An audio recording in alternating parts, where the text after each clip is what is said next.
دو کمزوریاں انسان کے اندر عام ہیں، ایک مردانہ کمزوری اور دوسرا خوبصورت عورت کمزوری۔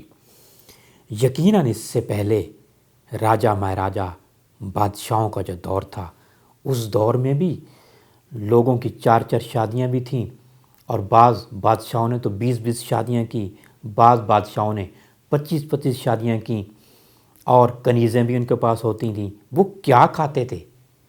وہ اللہ تعالیٰ کی دی ہوئی نعمتوں سے علاج کرتے تھے، اور یقیناً خوراک سے علاج کرتے تھے، اور خوراک میں علاج موجود ہے، جیسے ہرن کا گوشت، جیسے دیسی گھی، جیسے شہد، جیسے زعفران، جیسے کستوری، جیسے کشتہ سونا، اس طرح کی بے شمار چیزیں وہ استعمال کرتے تھے۔ بہت آسان نسخہ آج بتاتا ہوں جو راجا مہاراجا کھاتے تھے اور جو بادشاہ لوگ استعمال کرتے تھے۔ مستگی رومی 6 گرام، سفید موسلی 12 گرام، سالب مصری 12 گرام، دارچینی 3 گرام، مصری کوزہ جو ہے یہ آپ 2 تولہ لے لیجئے، اکرکرا 12 گرام، سالب پنجہ 12 گرام، زعفران 12 گرام، الائچی 6 گرام۔